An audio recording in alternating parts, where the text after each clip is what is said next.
Yeah, just finding out the news today of the CFP and the 12-team playoff, and obviously we'll be headed to New Orleans to play in the Sugar Bowl, and we are super excited.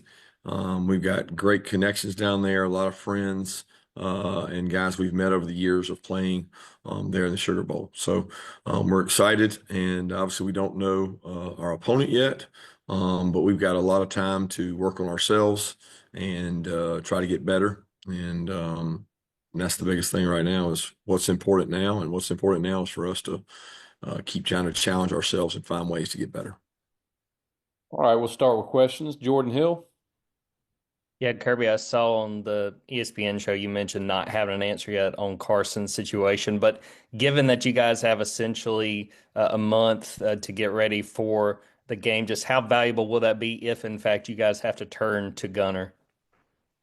Yeah, I certainly think, I mean, there's no good script, right, for losing a quarterback or having to go to your backup. There's not a great script for it. It certainly wasn't a great script last night to have to do it against the number one team in the country on defense.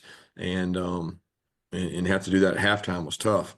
But this situation does give you time if that's what has to happen. I mean, there is time there, but I mean, experience is so valuable, and you can't really get experience in this amount of time. I wish he'd gotten more game experience up to this point in time. There's not a lot we can do about that right now. So we're just waiting to find out more information. And next up, Chip Towers. Yeah, Coach, just a little bit on, now you're in the Sugar Bowl. You mentioned on the show, talking about how so much of this is out of your control and especially with the way things are seated. But I guess if you could touch on that a little bit for us, but mainly, you're going to be in the Sugar Bowl. You're playing on New Year's Day in the Sugar Bowl. There's a lot of tradition where in Georgia football history when it comes to that game in particular. Can you just talk about that? Yeah, tremendous amount of history. I know as an early child, it's one of the first games that I remember actually seeing and watching back in the early 80s as a 5, 6 year old kid. And Herschel Walker and the moments that happened in the Sugar Bowl, all the way through a lot of games I've been a part of, whether it was Florida State, Georgia, when I was a GA at Florida State, a lot of years at Alabama in the Sugar Bowl. I think my kids think their second home is the Sugar Bowl because they spend a lot of time there, and they're very spoiled when it comes to playing in electric atmosphere, big matchups, big games. The SEC's been paired with the Sugar Bowl for a long time, and it's got a long-standing history, and Georgia does too. All right, next up, let's go to Palmer Toms. Yeah, Kirby, you mentioned the Carson update. Just wanted to ask about Brett Thorson as well. What update do you have on his status? Don't have much. The MRI was done this morning along with Carson's, and we're waiting results on both those. All right, Allison Mastrangelo, you're up next. Hey Kirby, yeah, I was just following up on that because I know you said it was going to be a few hours until you got the results. So is that you thinking like later tonight, or you don't really have any idea yet at all what Carson is dealing with? Yeah, again, I don't know because I'm not following. I got a lot of other things going on. They'll reach out to me once they do know something and get back to us. And just how was the mood of Carson? Did you get to see him at all? Just how is he doing through all of this? Yeah, he was at the team meeting. He was, I think he had just gotten back from the MRI, so I think he was pretty somber. Tough deal for him in terms of not being able to go out there and finish in the second half. But he's also excited for his teammates and happy that it ended the way it did. And ironically, he got to be on the field for that. All right, next up, Mark Weiser. Herbert, you mentioned you have a good amount of time before the next game. How much of your attention will be on the transfer portal, as it relates to your own players and what plans they may have and then what needs Georgia might have? Yeah, that's all part of what we do. I mean, we're recruiting 26s right now. We're evaluating tape. We've got guys to watch of our like our future opponents, the teams we've got to watch. We're always, talking and dealing with our players, which will be time that'll move to the forefront like right now in terms of what we do. But then we'll start back practice and we'll continue to get better with the guys that want to be here. And there's not going to be a team in the country that doesn't have somebody leave, probably somebody they don't expect. But I've almost feel like that's become the norm, and it is what it is. We're going to coach the ones that want to be here. All right, Ted Lewis, do you have a question?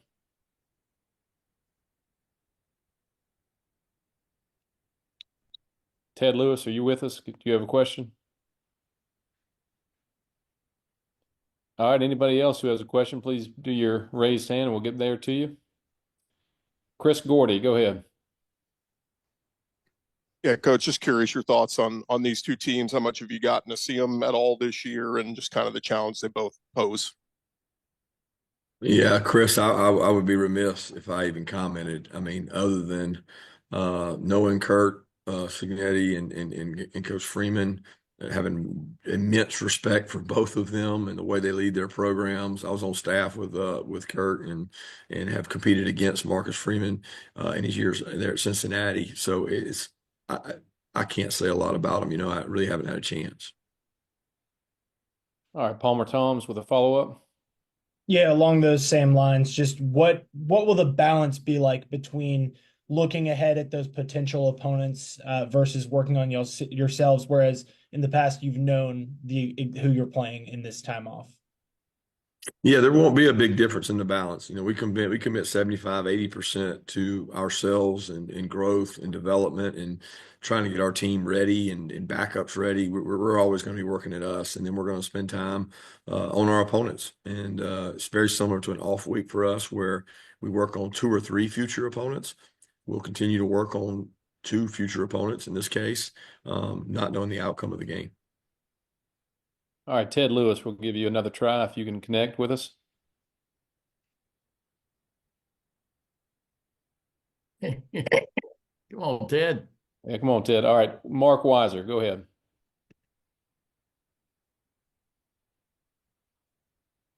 Sorry, I had to unmute everything. Kirby, what can you tell us about Ham as a punter in case Brett is not able to play with you guys? Obviously, Brett's had a terrific career. Yeah, I hope his career continues. He's got more time with us, you know, and I still don't know the outcome of it. But when you reference Ham, you're talking about the backup kicker. Well, who's the one that came in on the fake? Who was that? True. So that's Kirby Smart last year. So he would be our punter, and we think he's really talented, and he does a great job, and he's worked really hard to get the opportunity, and he punts every day in practice and does a tremendous job. He's a very highly recruited kid who we got a lot of confidence in.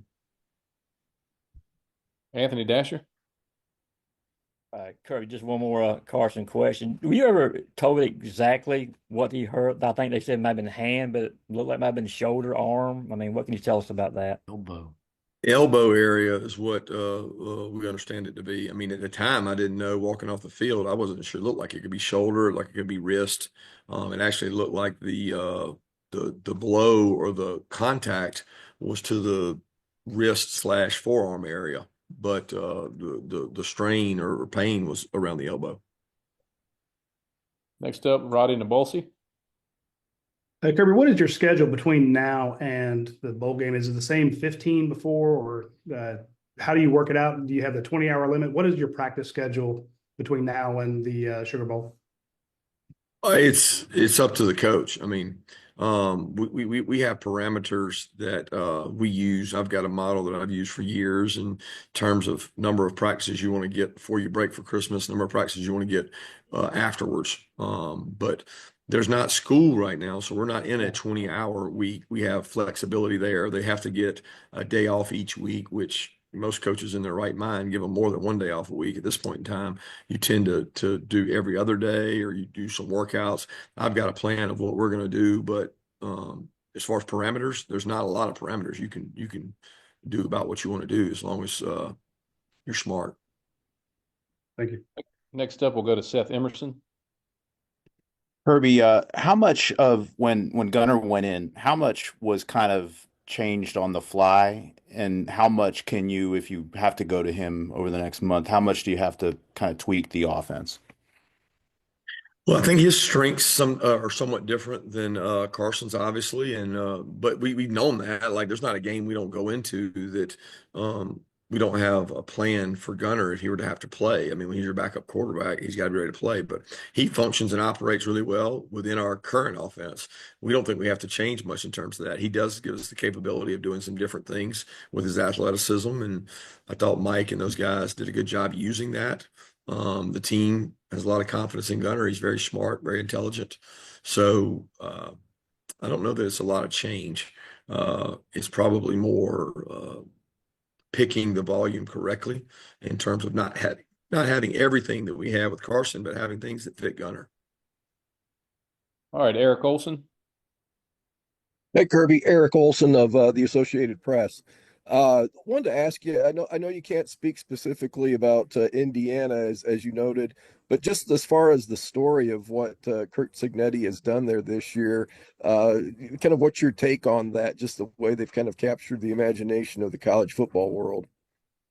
Yeah, it's been really neat, really cool. I thought it was awesome to see some of their games on a national stage this year and their team transform really the whole campus and energy around their program. Curtis brought a lot of notoriety to Indiana, and it's interesting because I've enjoyed watching it because I know Coach Cignetti. My years at Alabama, I was a really young coach and enjoyed being around him, and his personality is different. And I really like Coach Cignetti and think I followed him wherever he's gone. He's done really well. All right, we'll go to Mark Schlabach. Kirby, if you've got to go with Gunner the rest of the way, where are Puglisi and Jaden Rashad at in their development as potential backups? They're both getting better, man. They've grown a lot since the start of the year to now. Think about all the reps they've taken. They've taken a lot of reps, and they get better and better and better. I wish there were more game opportunities for them, and there just haven't been a lot of game opportunities. So when they don't get those game opportunities, we come in on Monday and we go scrimmage. We call it opportunity period, and we let Jaden or Brian, Coulter, all those guys get reps, and they go out and throw and compete and do third downs and do move the field and get reps against the defense. And that's their growth because we're not getting it in quality game time. Got a follow up from Chip Towers.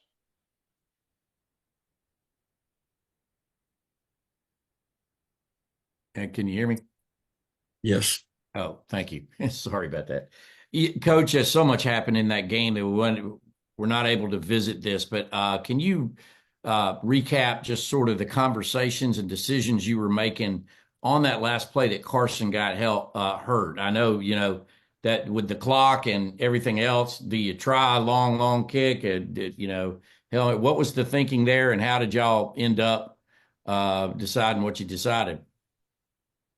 The play before he got injured was the play that we wanted to set up a field goal. Most teams, including the NFL teams, when you have a certain amount of time that you feel like you can burn a timeout, catch the ball, get down. If you remember that play, I think it was maybe a hard count play, and they jumped, and we know when they jump that we've got a free play, and the goal was to get in field goal range, which we felt like was somewhere between the 35 and 40, probably closer to the 35 would have been realistic to make a field goal attempt. And that's the play that I think we threw the interception on. Carson threw the interception on, but there was a penalty, so we got 5 yards and we lost time. And I think at the time that we decided to throw the Hail Mary, there was only 3 seconds maybe or something left. And at that point, we couldn't throw it out a quick game. We didn't have enough time. So the opportunity there was to take a shot at the end zone. And that's what we did. We actually did it the week before and needed to work on it. We worked on it this last week to try to get better at it. And just unfortunate they rushed 4 instead of 3. And he's got to locate the defender and know where the guys are coming from and try to avoid them. And at the end of the day, we're good with a sack there. Like if we don't get the ball off, it's okay. Just take a sack, because last thing you want is a sack fumble, which almost happened. But you were out of Woodring's range, you felt, for sure. at that. Absolutely out of his range. Yeah, I mean, to win a game, we could do it to attempt it, but we mark off every week in every venue we play in what you would try to win a game at versus what you would do at the end of a half. And if you remember, we had that situation against Georgia Tech and probably had too much wind on that one. We didn't get a chance to get it to the end zone. Thank you. All right, let's go to Zach Klein. Hey, Coach, I'm still surprised Gunner held on to the ball after he got his bell rung. Did he go into concussion protocol at all? And if you did not score in overtime on that play, was he able to come back in? Yeah, he was fine to come back in. Gunner, I don't know exactly if he checked with the trainer, but when he came off the field, we were all talking to him about that he could go back out as long as he was cleared. He could return to play, and he was conscious, fine, moving around, communicating. I mean, most of the time they go into concussion protocol. It usually is a more severe targeting, or there is a indicator for Ron and his staff. And I don't even know because I didn't talk to him. I was talking to Carson at the time, and it never came to fruition. All right, we'll go to Mark Weiser. Kirby, you've talked about how you have less depth pretty much almost everywhere than in past seasons. I wonder if you could tell us, one or two or three spots or positions that you think that you might be looking to identify talent in the transfer portal. I don't understand your question. Are there certain areas that you need to shore up when you evaluate your roster that you think you'd like to look in the portal to see if there's someone that could help you? Yeah, all of them. All of them. There's not a position that we don't have enough depth at. I mean, like I repeatedly say, we have less depth than we've ever had before. So we evaluate the transfer portal on who fits our culture more than we do who fits our talent level. There's tons of talented guys out there. We just want to find people that want to fit our culture and really our ethic, because it's not a place to go to if you're just looking for sheer numbers. I mean, you got to want to win, and you got to want to make sacrifices for the team here. Right, final time for Ted Lewis. Ted, did you have a question for us?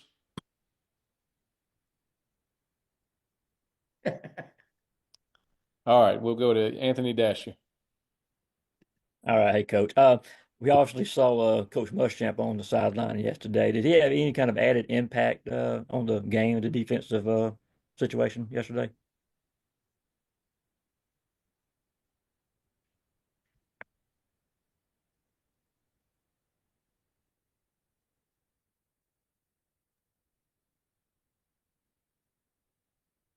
Lily, we couldn't hear him there. Can you hear me okay now? I think Kirby's muted. Yeah, Kirby's muted. Kirby's muted. Yeah, Oh, okay. Is that it? Can y'all hear me? Yes, sir. I'm sorry, I don't know what happened there. Somebody may have muted me from a ghost man, but he didn't. I mean, he was there. Yeah, he did a great job for us. He was on the headphones. I think he felt like he needed to, because he had not been in a lot of games, so he stayed kind of apart from things, but he still helps get information and helps us out during the game in terms of adjustments and things like that.